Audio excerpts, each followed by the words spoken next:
አስተማሪው አዲስ የገባውን ልጅቱ ጋር ነው መቀመጥ የምትፈልገው ሲል ይጠይቀዋል። እሱም ከዛች ልጅ ኋላ ነው መቀመጥ የምፈልገው ብሎ ከተናገረ በኋላ ወደሚቀመጥበት ቦታ እየተራመደ ያለ የልጅቷ ጸጉር ከልጁ ቦርሳ ጋር ይያያዛል። ታዲያ ልጅቷ ጸጥ ብላ አንገቷን ደፍታ ስራዋን እየሰራች እንደሆነ ብቻ ሲመለከት በእጁ ጠረጴዛውን መታ ያደርግና እየተፈጠረ ያለውን ነገር እንድትመለከት ይነግራታል። እሷም በሰዓቱ ችግር መፍጠር ስላልፈለገች መቀስ ታነሳና ጸጉሯን ትቆርጠዋለች። ባደረገችው ነገር በጣም እየተገረመ ከኋላዋ ሄዶ ይቀመጣል።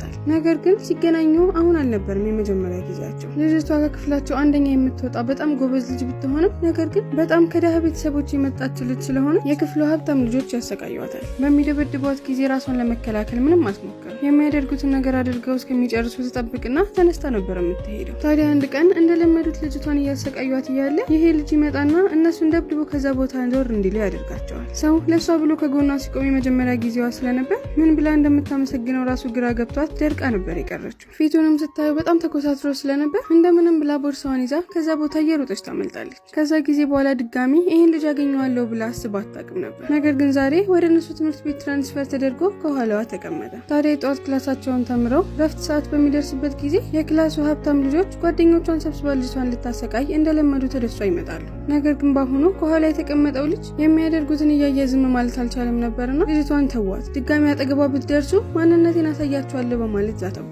ሀብታሟ ልጅም ወደ ወንዶቹ ጓደኞቿ ትዞርና እስኪ ከማን ጋር እየተሳፈጠ እንደሆነ አሳዩት በማለት ታዛቸዋለች። እነሱም የእሷን ትዕዛዝ በመቀበል ወደ ልጁ ሄደው ሊደበድቡት ሲሉ ነገር ግን ልጁ በጣም ጠንካራ ነበርና እያንዳንዳቸውን ይጥላቸዋል። በሰዓቱ በጣም ተበሳጭቶ ስለነበር የያዘውን እስክሪፕቶ አንዱ ልጅ አንገት ላይ ሊሰካበት ሲል ልጅቷ መታ ታስቆመዋለች። እሷ መታባት ታስቆመው ኖሮ እስር ቤት ራሱ ሊያስገባ የሚችለውን ነገር ነበር የሚያደርገው። ታዲያ አንድ ቀን እያለቀሰች ወደ ቤቱ በዝናብ ትሄዳለች። በሩንም ልክ እንደከፈተላት ከ3 ወር በኋላ ግራጁዌት እናደርጋለን፣ ለ3 ወር ብቻ እንድትጠብቀኝ ይፈልጋለሁ። ከዛ በኋላ ተመርቂ ከዚህ ቦታ ስለመሄድ ያንተን ጥበቃ አልፈልግም፣ እስከዛ ጊዜ ግን እባክህን እያለች ብትማጸነው ነገር ግን እሱ ባለችው ነገር ስላልተስማማ ወደ ቤት ሂጂ በማለት በሩን ልክ ሲዘጋው እጇ በሩ ላይ ነበርና በኃይል ይቀረጠፋል። ደንግጦ ታዲያ የተቀረጠፈውን እጇን እየተመለከተ እሷ ግን እባክህን ለ3 ወር ብቻ ለ3 ወር ከነሱ የምትጠብቀኝ ከሆነ አድርጌ የምትለኝን ነገር በሙሉ አድርጋለሁ ስትል ተማጸነችው። እሱም እሺ ብሎ ወደ ቤቱ ካስገባት በኋላ የተቀረጠፈውን እጇን ቀስ እያለ አከመላት።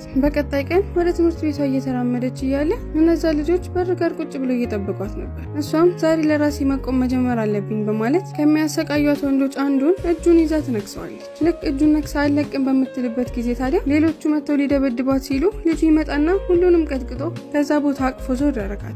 ጸጉሯንም እየደባበሰ እንደዚህ ያደረጉሽ ሁሉ ዋጋቸውን እንዲከፍሉ አደርጋለሁ ሲል ይነግራታል።